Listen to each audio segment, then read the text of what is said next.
Howdy, howdy, howdy, everybody. How's it going? This is Josh. Logan. And we're coming to you from J.R.Heller. And today we're going to be talking about The Leicester County market and interest rates. Yeah. Where things are sitting and where we are projecting things going in the future. Yep. Anything that we're talking about in the future is all speculation. Don't take this as advice or, saying, hey, well, Josh and Logan told me this is what's happening. We're just going to speculate on where we think things are headed. Yep.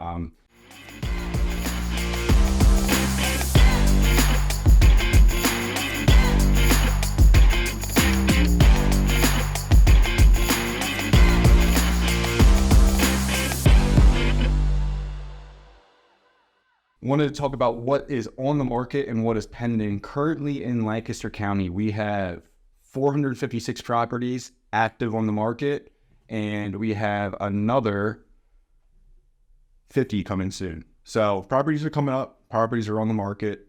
Things are happening with the market. We had a lack of inventory before. I don't think that things are quite where we want them to be yet, but definitely more inventory flooding the market. Where do you think the median list price is on that as far as for that inventory? It's a great question. I would expect, just knowing Leicester County, I would expect it to be in the mid threes, would be my guess. Yeah. I would need to actually do the research on what the actual median price is on that. Yeah. But regardless, I mean, we do have properties coming up and properties on the market, which is good. The issue that us as realtors are running into is your stuff, the interest rates, the mortgage stuff. Yep. Because people can't afford homes right now. I was just talking to Josh. I had 2 listings I just dropped price on because they're higher end listings, around the $500,000 mark. And just people can't afford that unless you have a ton of cash or a ton of equity that you're pulling or a large retirement account that you're pulling from. You're going to be looking at a $3,000+ a month mortgage. And the majority of folks just can't afford a $3,000 a month payment plus utilities, plus food, gas, living expenses.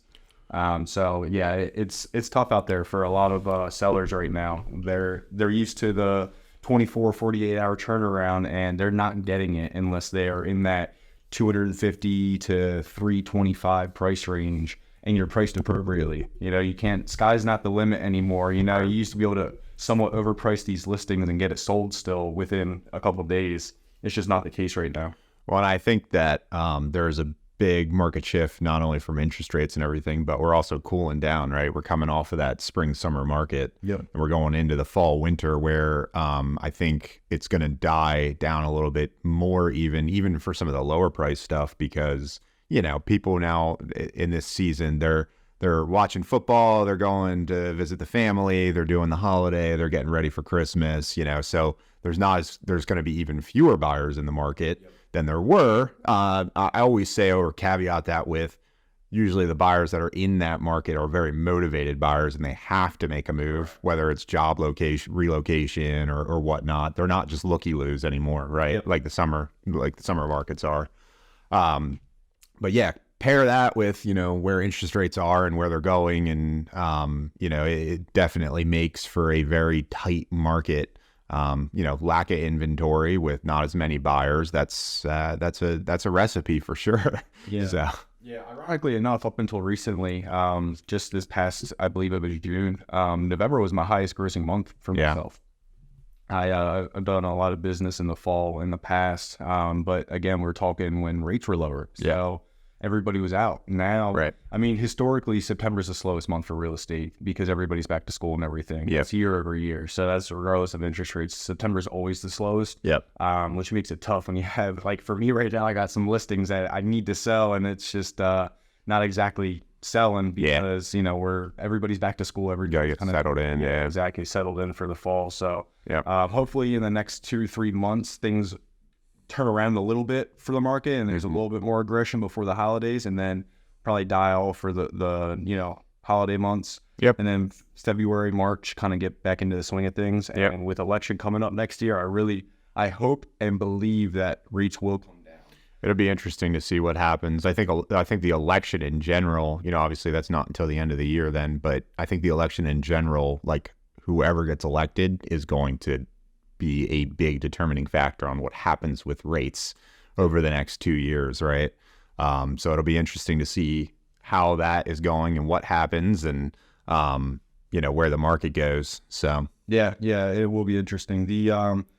I know every time election comes up, the actual market itself, not the real estate market, but the stock market, that always kind of takes a dip because everybody's kind of waiting. Unsure. Yeah. They're like, let me liquidize. Waiting for the shoe to drop. Yeah, exactly. What's going to happen here? Whereas with the real estate market, I mean, I can see things going a little crazy up to the election because the, legislation we have now, the executive, president that we have now, he's going to try and keep rates low to try and stimulate the economy. Yeah. At least my thought. And my hopes that way we can kind of get back to a little bit of a heated market here. We'll see what happens. I think that the largest thing is going to be the Fed and what they decide they want to do, and whether or not they keep raising rates or steady. I don't think lower is even in the question right now, but I think the question is going to be, do they raise or do they keep it kind of steady for a little bit and neutral? Because I ultimately, I don't foresee a drastic decrease in rates until the next election. So it'll be interesting to see. We'll see what happens and how does that affect the real estate market, because some of that is, I think still people are kind of like sticker shocked where they feel like I'm never gonna do 7.5%, 8% on an interest rate. Well, it's going to be the new norm for a little bit here, so or for quite some time. So I think some of that is going to be sitting with it and having people just kind of make the shift and it become more of a normal thing, right? Yeah. So yeah, that'll happen inevitably. I mean, dude, interest rates used to be 15, 20%.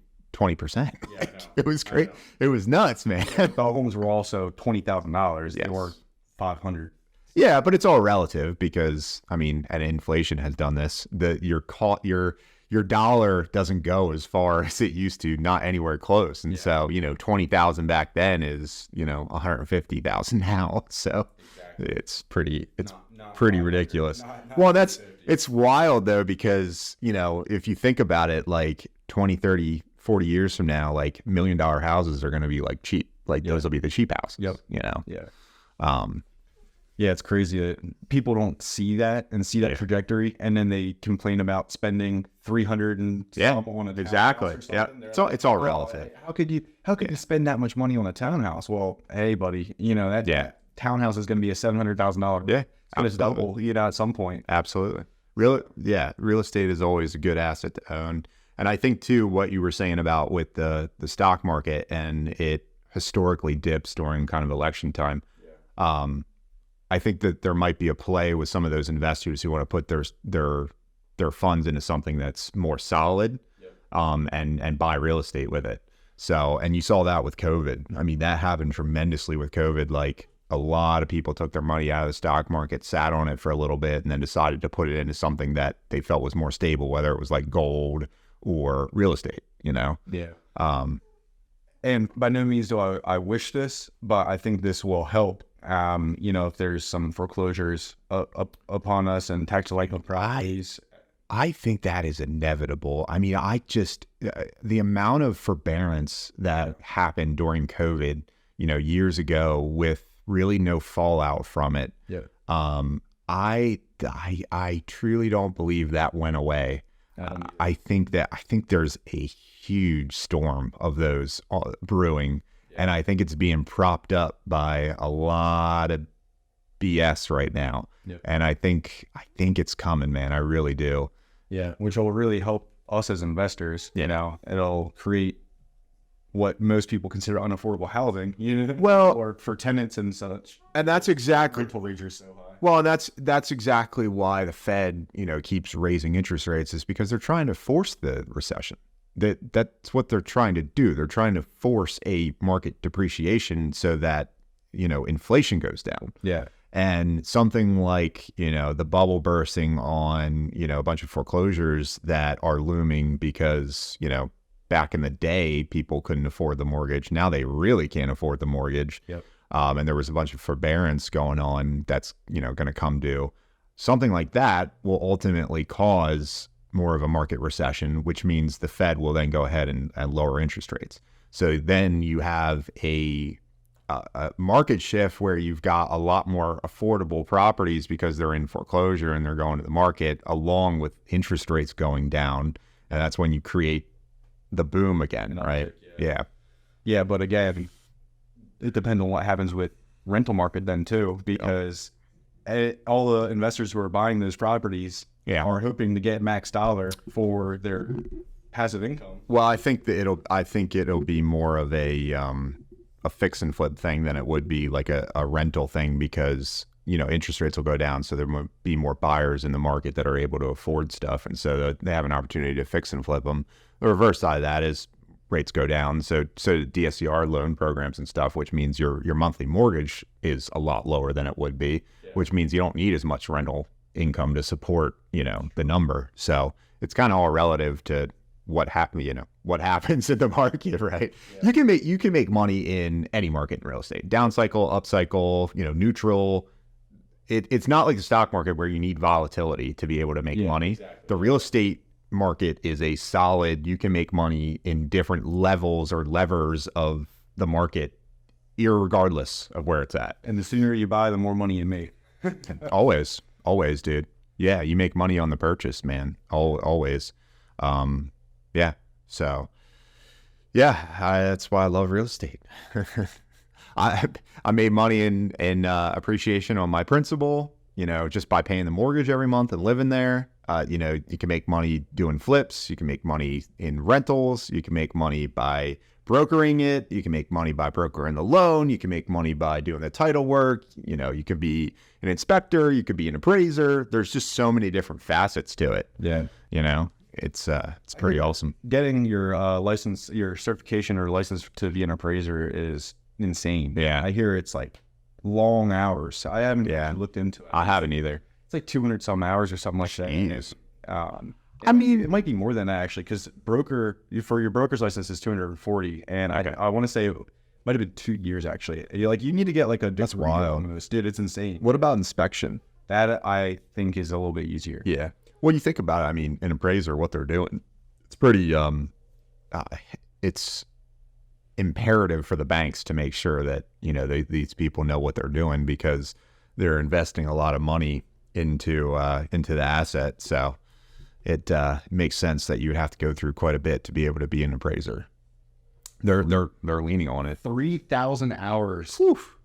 What the heck? During an 18-month period, and then and that's a valid appraisal experience, and then complete 300 hours of approved appraisal education. Wow. So you have 300 hours of education, which for your real estate broker's license, you have 240. So it's already 60 hours more. That's for your real estate brokerage license, not become an agent. Like an agent's like 72 hours or something like that. It used to be 60 when I took it. Yeah, it was 60. 75 now. Because the one class is 30, now there's 45. Yeah. Practice and fundamentals. It's crazy. So 300 hours just in education, and then 3,000 hours of experience, which, I mean, I guess 1,000 hours of experience. I wonder how many hours, to get, because you need to have like at least 50 transactions. Right. I mean, 50 transactions. I don't know, man. 3,000 hours. That's a lot of hours, dude. Yeah. I mean, it makes sense, right? 60 hours per transaction. I don't think I put in 60 hours per transaction. Some I put in more, and then others I put in a lot less. So it just depends. Usually the ones where you make no commission is where you put all your hours into. Get your mortgage brokerage license is 20 hours. Yeah, it's 20 hours of school. Yeah, it's crazy. Yeah. Well, you would expect it to be more. I know you would. All the I think it will be. I mean, I know it will be eventually at some point. It definitely will be. But yeah, because there's a lot of laws and regs, obviously, within it, and that's what the entire course is. Well, it's such a struggle for some folks. I mean, we're talking to how many people right now do finish their classes and they're struggling to test out just because of how law-based it is, and it's very intensive when it comes to the actual testing. I talked to a buddy today who owns a mortgage company as well, and he was saying the statistics on if somebody doesn't pass the first time, it drops off like crazy for them to ever get it. Yeah. And because the difference also is they are very strict with, you fail once and you have to wait 30 years. Yes. And then you fail a second time, another 30 years. Yeah. And after the third time, you have to wait 6 months. Yeah, that's crazy. Easy. So like, whereas your real estate exam, you can take it 48 hours later, you know? So it's like, it's fresh in your mind. You might've been 1 or 2 questions off. Right. You freshen up and then you go right back to it. Yeah. Taking a whole 30 days. I mean, what happens if you get sick, if you have a family, work, like you have so many things going on. Drops off. And like, stay in tune with it. Yep. That's drops off. It's easy when you come straight from the classes, you study up and you take your exam. It's fresh in your mind. You know? Yeah, no, for sure. I'm fortunate enough to be able to pass it the first time, but yeah, you know, it's wild. Cool. All right. Well, I think that's a great video. Appreciate everybody being here. If there's anything you want us to cover, leave it down in the comments below. And if you got value out of today's video, please like and subscribe. I just thought about this off the top of my head, but anybody who comments the word shirt underneath, we'll send you a free J.R.Heller shirt. I don't know if you're wearing one. There you go. Yeah. We'll send you a free polo. So comment shirt down below and we'll get that to you. Or if you'd rather have a hat, say hat and we'll get you a hat instead. But appreciate you being here. Please subscribe and thanks. Thanks, guys.